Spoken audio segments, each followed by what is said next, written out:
ನಮಸ್ಕಾರ ಸ್ನೇಹಿತರೆ, welcome to info T V Kannada. ಇವತ್ತಿನ ವಿಡಿಯೋದಲ್ಲಿ ಗೃಹಲಕ್ಷ್ಮಿ ಯೋಜನೆಯ ಮಹಿಳೆಯರಿಗೆ ಯಾರ್ಯಾರು ಹಣನ ಪಡ್ಕೊತಾ ಇದ್ದಾರೋ ಮಹಿಳೆಯರಿಗೆ ಗೌರಿ ಗಣೇಶ ಹಬ್ಬಕ್ಕೆ ಲಕ್ಷ್ಮಿ ಹೆಬ್ಬಾಳ್ಕರ್ ಅವರು ಗುಡ್ ನ್ಯೂಸನ್ನು ಕೊಟ್ಟಿದ್ದಾರೆ ಅಂತಲೇ ಹೇಳ್ಬೋದು. 12 ಮತ್ತು 13ನೇ ಕಂತಿನ ಬಗ್ಗೆ ಒಂದು ಅಪ್ಡೇಟನ್ನು ಕೊಟ್ಟಿದ್ದಾರೆ. ಮತ್ತು 11ನೇ ಕಂತಿನ ಹಣದಲ್ಲಿ ಯಾರ್ಯಾರು ಒಂದಷ್ಟು ಮಹಿಳೆಯರಿಗೆ ಬಂದಿರಲಿಲ್ಲ ಹಣ, ಅದ್ರ ಬಗ್ಗೆನೂ ಯಾಕೆ ಬಂದಿರಲಿಲ್ಲ, ಯಾವಾಗ ಬರುತ್ತೆ ಅನ್ನೋದ್ರ ಬಗ್ಗೆಯೂ ಲಕ್ಷ್ಮಿ ಹೆಬ್ಬಾಳ್ಕರ್ ಅವರು ತಿಳಿಸ್ಕೊಟ್ಟಿದ್ದಾರೆ. ಇವೆಲ್ಲ ಮಾಹಿತಿನ ನಾನು ನಿಮಗೆ ತಿಳಿಸ್ಕೊಡ್ತೀನಿ.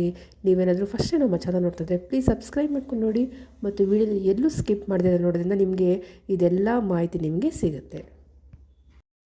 ಮೊದಲಿಗೆ 12 ಮತ್ತು 13ನೇ ಕಂತಿನ ಬಗ್ಗೆ ಏನು ಒಂದು ಗುಡ್ ನ್ಯೂಸನ್ನು ಕೊಟ್ಟಿದ್ದಾರೆ ಅದ್ರ ಬಗ್ಗೆ ಹೇಳ್ತೀನಿ. ನಿಮಗೆಲ್ಲ ಗೊತ್ತಿರೋ ಹಾಗೆ 12ನೇ ಕಂತಿನ ಹಣ ನಾವು ರಿಲೀಸ್ ಮಾಡಿದ್ದೀವಿ ಅಂತ ಹೇಳಿದರು. DBT ಪುಷ್ ಮಾಡಬೇಕು, ಇನ್ನೊಂದು ವಾರದಲ್ಲಿ ಬರುತ್ತೆ, 10 ದಿವಸದಲ್ಲಿ ಬರುತ್ತೆ ಅಂತ ಹೇಳ್ಕೊಂಡೇ ಬರ್ತಾಯಿದ್ರು. ಆದರೆ ಇವಾಗ 2 ದಿವಸದ ಹಿಂದೆ ಲಕ್ಷ್ಮಿ ಹೆಬ್ಬಾಳ್ಕರ್ ಅವರು ಬೆಳಗಾವಿ ಸಭೆಯಲ್ಲಿ ಮಾತಾಡಿ ಒಂದು ಗುಡ್ ನ್ಯೂಸನ್ನು ಕೊಟ್ಟಿದ್ದಾರೆ.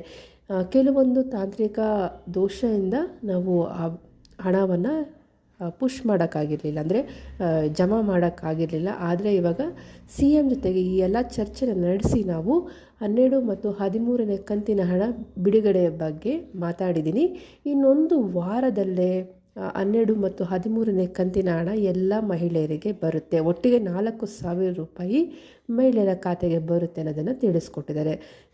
ಬರೋ ವಾರ ಅಂದರೆ ಗೌರಿ ಗಣೇಶ ಹಬ್ಬ ಇರೋದ್ರಿಂದ ಅಷ್ಟರಲ್ಲಿ 4,000 ಹಣ ಬಂದರೆ ಎಲ್ಲ ಮಹಿಳೆಯರಿಗೂ ಒಂದು ದೊಡ್ಡ ಖುಷಿ ವಿಚಾರ ಅಂತಲೇ ಹೇಳ್ಬೋದು. ಹಬ್ಬಕ್ಕೆ ಏನೇನು ಹಬ್ಬ ಆಚರಣೆ ಮಾಡೋದಕ್ಕಾಗಿರ್ಬೋದು, ಇಲ್ಲ ಸಣ್ಣ ಪುಟ್ಟ ಖರ್ಚುಗಳಿಗಾಗಿರ್ಬೋದು, ಈ ಒಂದು ಹಣ ತುಂಬಾ ಹೆಲ್ಪ್ ಆಗುತ್ತೆ ಜನಗಳಿಗೆ. ಹಬ್ಬ ಅಂತೂ ಎಲ್ಲರೂ ಚೆನ್ನಾಗಿ ಮಾಡಬೇಕು ಅಂತ ಕಾಯ್ಕೊಂಡಿರ್ತಾರೆ. ಆ ಸಮಯದಲ್ಲಿ ಈ ರೀತಿ ಹಣ, ಈ ಒಂದು ಗೃಹಲಕ್ಷ್ಮಿ ಯೋಜನೆ 12 ಮತ್ತು 13ನೇ ಕಂತಿನ ಹಣ ಒಟ್ಟಿಗೆ 4,000 ಜಮಾ ಆಯಿತು ಅಂದರೆ ಎಲ್ಲರೂ ಖುಷಿಯಿಂದ ಹಬ್ಬನ ಆಚರಣೆ ಮಾಡ್ಬೋದಾಗಿದೆ. ಇದು ಮಹಿಳೆಯರಿಗೆ ಒಂದು ಒಳ್ಳೆ ಗುಡ್ ನ್ಯೂಸ್ ಅಂತಲೇ ಹೇಳ್ಬೋದು. ಮತ್ತು ಇನ್ನೊಂದು 11ನೇ ಕಂತಿನ ಬಗ್ಗೆ ಒಂದಷ್ಟು ಕ್ಲಾರಿಟಿನ ಕೊಟ್ಟಿದ್ದಾರೆ. ಏನು ಅಂದರೆ 11ನೇ ಕಂತಿನ ಹಣದಲ್ಲಿ ಸುಮಾರು 80,000 ಮಹಿಳೆಯರಿಗೆ ಹಣ ರಿಲೀಸ್ ಆಗಿರಲಿಲ್ಲ. ಅದಕ್ಕೆ ಕಾರಣನೂ ಕೊಟ್ಟಿದ್ದಾರೆ. ತಾಂತ್ರಿಕ ದೋಷದಿಂದ 80,000 ಮಹಿಳೆಯರಿಗೆ ಹಣ ಬಂದಿರಲಿಲ್ಲ. ಅದನ್ನು ಸಹ ನಾವು ಬಿಡುಗಡೆ ಮಾಡ್ತೀವಿ ಅನ್ನೋದನ್ನು ಲಕ್ಷ್ಮಿ ಹೆಬ್ಬಾಳ್ಕರ್ ಅವರು ತಿಳಿಸ್ಕೊಟ್ಟಿದ್ದಾರೆ. ಹೀಗಾಗಿ ಯಾರ್ಯಾರಿಗೆ ಹಣ ಬಂದಿರಲಿಲ್ಲ 11ನೇ ಕಂತಿನ ಹಣ, ಖಂಡಿತವಾಗೂ ಈ ವಾರದಲ್ಲಿ ನಿಮಗೆ ಹಣ ಬಂದೇ ಬರುತ್ತೆ. ಈ ಒಂದು 80,000 ಮಹಿಳೆಯರಿಗೆ ಯಾರ್ಯಾರಿಗೆ ಬಂದಿರಲ್ಲ ಅವ್ರಿಗೆಲ್ಲ ಹಣ ಬರುತ್ತೆ. ಮತ್ತು ಇನ್ನೊಂದು ಅಪ್ಡೇಟನ್ನು ಕೊಟ್ಟಿದ್ದಾರೆ. ಏನು ಅಂದರೆ ಈ ಒಂದು ಗೃಹಲಕ್ಷ್ಮಿ ಯೋಜನೆ ಅಪ್ಲಿಕೇಶನ್ ಹಾಕಬೇಕಾದ್ರೆ ಕಳೆದ ವರ್ಷವೇ ಒಂದು ಕಂಡೀಷನ್ನ ಹಾಕಿದರು. GST ಯಾರು ಕಟ್ತಾರೆ ಮತ್ತು ಟ್ಯಾಕ್ಸ್ ಯಾರು ಕಟ್ತಿದ್ದಾರೆ ಅವ್ರಿಗೆಲ್ಲ ಈ ಒಂದು ಗೃಹಲಕ್ಷ್ಮಿ ಯೋಜನೆ ಅಪ್ಲೈ ಮಾಡೋ ಹಾಗಿಲ್ಲ ಅಂತ ಹೇಳಿದರು.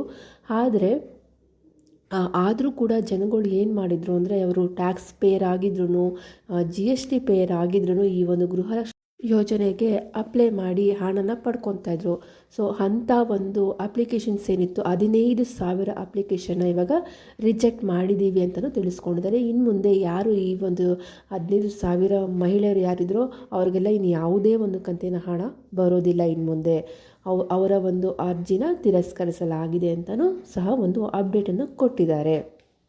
ಇನ್ ಕೇಸ್ ನಿಮ್ಮದೇನಾದರೂ ನಿಮಗೆ ಹಣ ಬಂದಿಲ್ಲ ಅಂದರೆ, ಗೃಹಲಕ್ಷ್ಮಿ ಯೋಜನೆ 11, 12, 13 ಇದು ಯಾವುದೇ ಕಂತುಗಳು ಬಂದಿಲ್ಲ, ಆದರೂ ಕೂಡ ನೀವು GST ಪೇನ, ಅಂದರೆ GST ಕಟ್ತಾ ಇರಲ್ಲ, ಯಾವುದೇ ಒಂದು ಟ್ಯಾಕ್ಸ್ ಪೇನ ಮಾಡ್ತಾ ಇಲ್ಲ, ಆದರೂ ನಿಮ್ಮ ಒಂದು ಹಣ ಬಂದಿಲ್ಲ, ನಿಂತೋಗಿದೆ ಅಂದರೆ ನೀವು ನಿಮ್ಮ ಒಂದು ಗೃಹಲಕ್ಷ್ಮಿ ಯೋಜನೆ ಸ್ಟೇಟಸ್ನ ಚೆಕ್ ಮಾಡ್ಕೋಬೇಕಾಗುತ್ತೆ. ಎಲ್ಲಿ ಚೆಕ್ ಮಾಡ್ಕೊಳ್ಳೋದು ಅಂದರೆ, ಬೆಂಗಳೂರು 1, ಗ್ರಾಮ 1, ಇಲ್ಲ ಮಹಿಳಾ ಮತ್ತು ಮಕ್ಕಳ ಇಲಾಖೆಗೆ ಹೋಗಿ ನಿಮ್ಮ ಗೃಹಲಕ್ಷ್ಮಿ ಸ್ಟೇಟಸ್ನ ಚೆಕ್ ಮಾಡಿಕೊಂಡು ನಂತರ ಏನು ಪ್ರಾಬ್ಲಮ್ ಆಗಿದೆ ಅಂತ ನೋಡಿ, ನೀವೇನಾದರೂ GST ಮತ್ತು ಯಾವುದೇ ಒಂದು ಟ್ಯಾಕ್ಸ್ನ ಕಟ್ತಾ ಇಲ್ಲ ಅಂದರೆ ಒಂದು ದೃಢೀಕರಣ ಪತ್ರನ ಕೊಡೋದ್ರಿಂದ ಮತ್ತೆ ನಿಮಗೆ ಈ ಒಂದು ಗೃಹಲಕ್ಷ್ಮಿ ಯೋಜನೆ ಹಣ ಮತ್ತೆ ಬರೋಕ್ಕೆ ಸ್ಟಾರ್ಟ್ ಆಗುತ್ತೆ.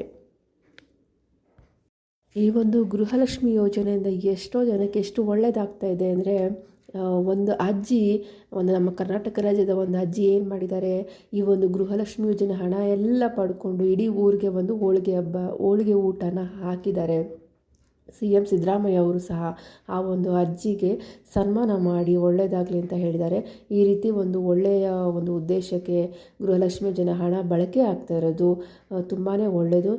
ನಿಮ್ಮ ಕಷ್ಟಗಳಿಗಾಗಿರ್ಬೋದು, ನಿಮ್ಮ ಒಂದು ಕುಟುಂಬದ ಸಮಸ್ಯೆಗಳಿಗೆ ಇದನ್ನು ಫಸ್ಟ್ ಬಳಸಿ ನಂತರ ಬೇರೆದಕ್ಕೆ ಉಪಯೋಗಿಸಿರೋದನ್ನು ಸಹ ಒಂದು ಕಿವಿ ಮಾತನ್ನು ಹೇಳಿದ್ದಾರೆ. ಇದೇ ರೀತಿಯಾಗಿ ಒಂದು ಇನ್ನೊಬ್ಬರು ಸಹ ಅವರು ಅತ್ತೆಗೆ ಹಣ ಬರ್ತಾಯಿತ್ತಂತೆ. ಅವ್ರೇನು ಮಾಡಿದ್ದಾರೆ, ಈ ಗೃಹಲಕ್ಷ್ಮಿ ಯೋಜನೆ ಹಣ ಎಲ್ಲ ಕೂಡಿಟ್ಟು ತಮ್ಮ ಸೊಸೆಗೆ ಒಂದು ಫ್ಯಾನ್ಸಿ ಸ್ಟೋರನ್ನು ಹಾಕ್ಕೊಟ್ಟಿದ್ದಾರೆ.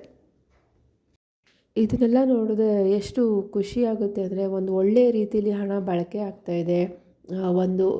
ಒಂದು ಮಹಿಳೆ ಈ ಹಣನ ಪಡ್ಕೊಂಡು ಸ್ವತಂತ್ರವಾಗಿ ಒಂದು ಬಿಸ್ನೆಸ್ನ ಮಾಡ್ತಾರೆ, ಇದರಿಂದ ಆದಾಯ ಪಡ್ಕೋತಾರೆ ಅಂದರೆ ಇದಕ್ಕಿಂತ ಒಂದು ಒಳ್ಳೆಯ ವಿಷಯ ಯಾವುದು ಇಲ್ಲ ಅನಿಸುತ್ತೆ. ಈ ರೀತಿಯಾಗಿ ಯಾವುದೇ ಒಂದು ಹಣನ ಒಂದು ಒಳ್ಳೆಯ ಸದುದ್ದೇಶಕ್ಕೆ ಉಪಯೋಗಿಸ್ಕೊಂಡಾಗ ಅದರಿಂದ ಖಂಡಿತವಾಗ್ಲೂ ಒಳ್ಳೆಯದೇ ಆಗುತ್ತೆ. ಇವಿಷ್ಟು ಗೃಹಲಕ್ಷ್ಮಿ ಯೋಜನೆಗೆ ಸಂಬಂಧಪಟ್ಟಂಥ ಒಂದಷ್ಟು ಲೇಟೆಸ್ಟ್ ಅಪ್ಡೇಟ್ಗಳು. ಇದೇ ರೀತಿಯ ಯಾವುದೇ ಒಂದು ಗೌರ್ಮೆಂಟ್ ಸ್ಕೀಮ್ ಆಗಿರ್ಬೋದು, ಇಲ್ಲ ಯಾವುದೇ ಒಂದು ಪ್ರತಿನಿತ್ಯ ನಡೆಯುವಂಥ ನ್ಯೂಸ್ಗಳಿಗಾಗಿ ನಮ್ಮ ಚಾನಲ್ನ ಪ್ಲೀಸ್ ಸಬ್ಸ್ಕ್ರೈಬ್ ಮಾಡಿ ಮತ್ತು ಸಪೋರ್ಟ್ ಮಾಡಿ. ವಿಡಿಯೋ ನೋಡೋದಕ್ಕಾಗಿ ಧನ್ಯವಾದಗಳು.